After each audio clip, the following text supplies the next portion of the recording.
Welcome back to my channel. If you're new here, I'm Divine. I do lifestyle, fashion, and home makeover videos. Today my video would be an empty house tour. So let's go.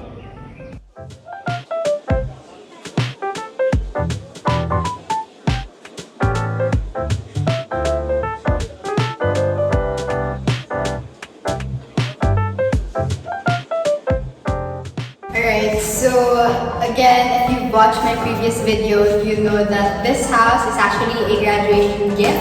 This is my first ever, I guess, real estate investment, although it's a gift. I would still consider it as an investment, so ayan. So, before I start my house tour, I'm just going to give you a brief background bakit ito yung graduation gift. Originally, I wanted a car, but then parang na-realize ko na mas valuable pa rin talaga yung real estate and houses. So I decided to ask for this instead. So yun, that's all. And yeah, now we're going to start the house tour. So the very first thing that you'll see when you enter my house would be this empty space, obviously because it's an empty house tour. So this space is for the living area. And yeah, this is for the living area. Plano ko lagyan ng couch dito. And then TV area. Probably like a small cabinet here. Lalagyan ng mga board games and all. And then, syempre, katabi siya ng stairs. Ayan.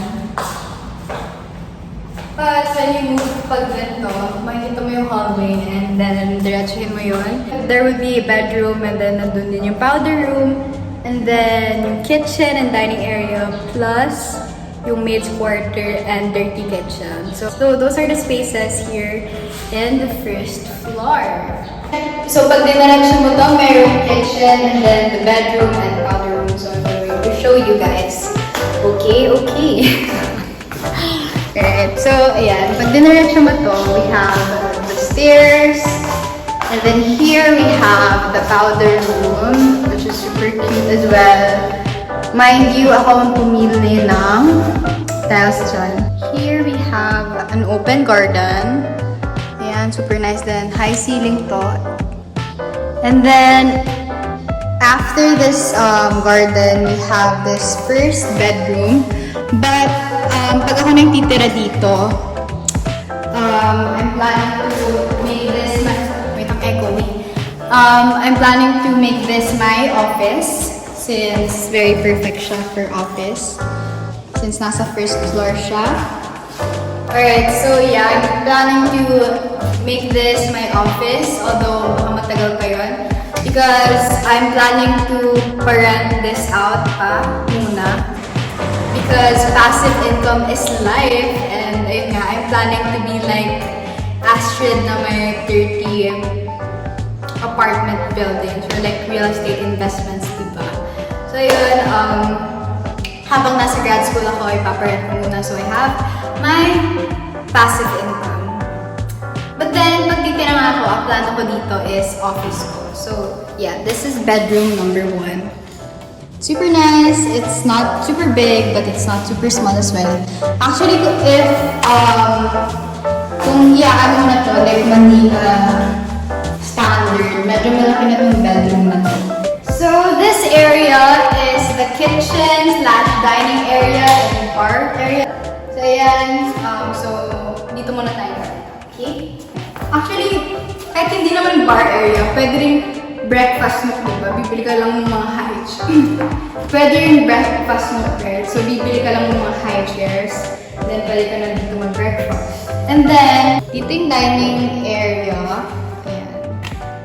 And then, here we have the sink. And the sink. And then, dito pwede ako maglagay ng ref here. And then, dito yung dining area. And then, in this part would be where I'll put yung lutuan. So, ayan, dyan. After that, if maglakad ka lang ng konti, and nandito na yung pwedeng labahan, pwedeng dirty kitchen. So, ayan. You also have a sink here. And then, ayan, pwede nga talaga labahan kasi open space din sa taas niya. You can see. Ayan. And here we have the maid's quarter. And then may CR din siya. Okay. So, yeah, that's it for the first floor. Let's go naman to the second floor. Alright, so now that we're done in the first floor, I'm going to tour you naman in the second floor. So now we're going upstairs. I'm actually pre-vlogging this because meron akong lessee for this unit. Okay, so yeah, we're here in the second floor.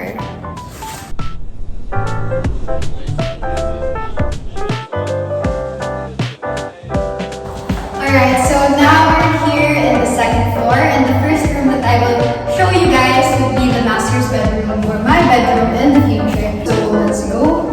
This is the master's bedroom. Okay, Manila standard again. This room is already pretty big already. So ayan, this is what you'll see when you enter the room. Here we have provision for walk-in closet. Ayan. Provision for walk-in closet. Yan mga sis. Actually, may design na ako for this. Papakita ko na lang in this video rin. Okay, so insert ko siya somewhere. And then here, inside the walk-in closet, nandito rin yung bathroom. So, ayan. So, ayan yung bathroom, guys. Super nice. Ayan. Wala pang mirror ito. And then, this is the toilet. Lalagyan siguro ito ng harang na salamin. And this is the design. Marble, diba? Very aesthetic. So, that's all for the CR and the walk-in closet. Now, let's move on naman to this part. This part is where I put my bed and all other things that a bedroom needs, obviously. So, ayan. Super nice. So, if 4 years from now, hopefully, if wala nang nag-rent dito, I'll occupy this. And ang plano ko, dito yung bed ko. Ayan. And then side table, TV in front. And then here will be where I'll put my desk. And then dito, we have the balcony. Ayan. Balcony, pwede akong nilagay here. Here, I'm planning to put my vanity area or pwede rin study area. But by that time, 4 years, I'm no longer studying. So, yeah, vanity area naman. And work area maybe. So, yun. That's all my plans for the master's bedroom. Alright, now that we're done with the master's bedroom, let's move on naman to the other bedrooms in this hallway. Alright, so that's the master's bedroom. Now, we're going to go to bedroom number 3. So, here it is. So, ito siya. Ayan, bedroom number 3. This is bedroom number 3. And ang bata ko dito, since if ever, 4 years from now, wait ang echoing minsan na. So, ayan. Ang tapat nito is yung open garden. I forgot what you call this, but yeah, ayan. Yung open area. So, yeah, bala ko tong gawing studio. If ever, content creator pa rin ako 4 years from now. So, ayan. This is the bedroom.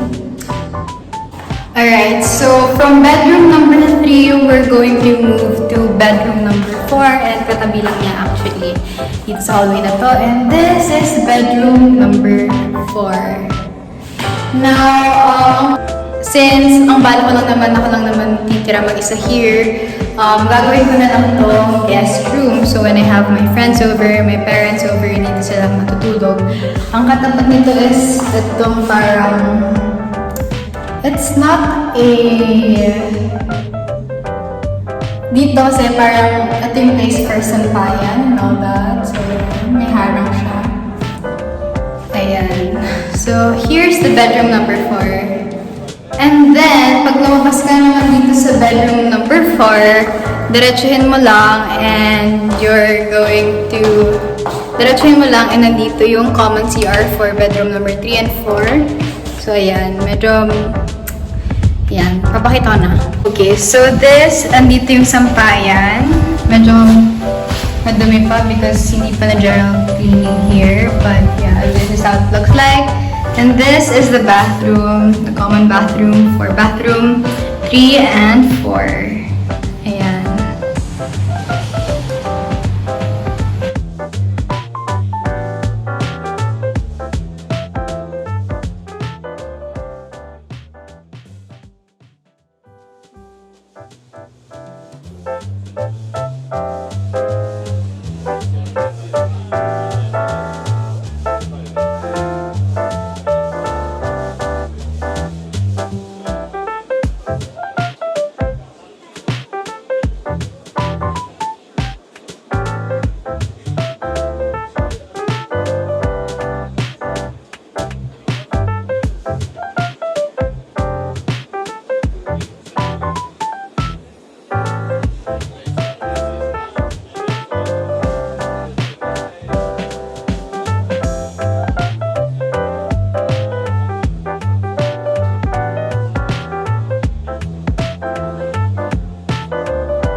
Okay, I'm back in the first floor and yeah, that's all for my empty house tour. I hope you enjoyed, guys. If you like this video, please don't forget to give it a thumbs up and comment down below your favorite part of the house.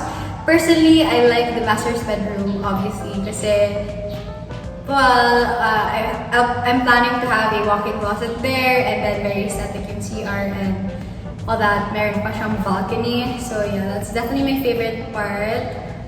But yeah, I'll be living in this place hopefully 4 to 5 years from now after grad school. And yeah, hopefully by that time I'm still a content creator so I can share my journey with you guys. Please don't forget to subscribe to my channel so you will see more of my content and hopefully 4 years from now nandito pa rin kayo para makita nyo i-decorate ko tong space na to. So yeah, that's really all for this video. I hope you enjoyed. And I hope I'll see you in my next one. Bye!